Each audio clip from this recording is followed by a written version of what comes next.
back, well, we have an update to a story that we've been following here at DBL. If you remember, this is 15-year-old Ava, who has a very large following on TikTok.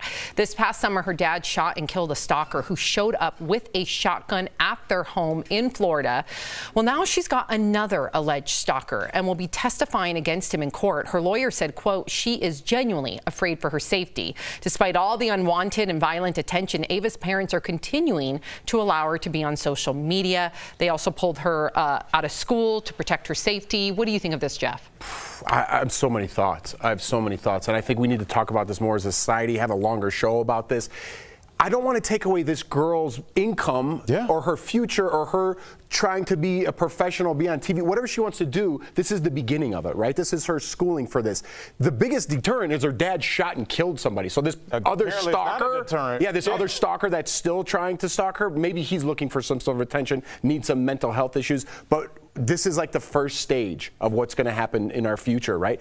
How do we deal with these mental health issues? We can't control everybody, but also you're trying to improve yourself, build your following, because when you go out for job interviews now, when you go out, they look how many Twitter followers you have, how many TikTok followers you have. If this is something she wants to pursue in the future, she's got to continue to do this. As a parent, I want to take her off right away, and that's not fair either. I agree. I think it also kind of feeds into what people who are doing this want. They want to interrupt your life in some way. And in a way, if you allow that, then they win. I think that this is a really great time for parents to be a little bit more well-versed with social media.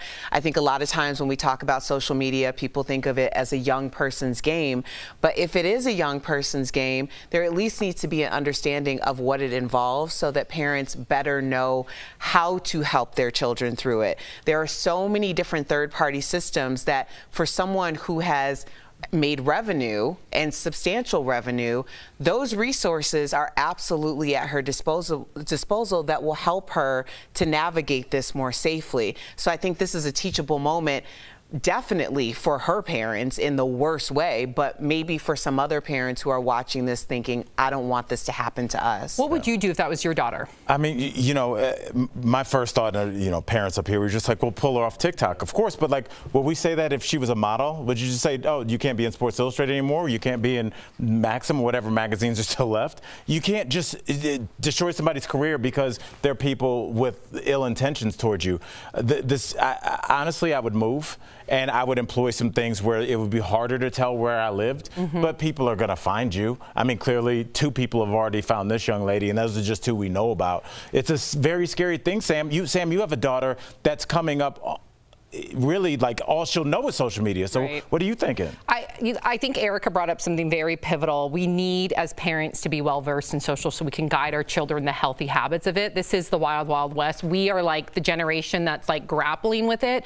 The younger generation, unfortunately, you're seeing them suffer a lot of mental health issues because of social media, because none of us know how to properly and I also think kids are taking advantage of that too, Sam. Well, here's the thing, though. I think where it's not different, if you look back at child stars, they had stalkers. I'm not saying it's right. It's horrible. They had stalkers. They had extreme situations where perhaps there was a change in power dynamic within their household because they were pulling in a lot of money. This teenager's getting $1,700 a post, and she's posting a lot. So she's making a lot of money. So there are some downsides, obviously, here. I think it's just trying to figure out how to apply it within your own household.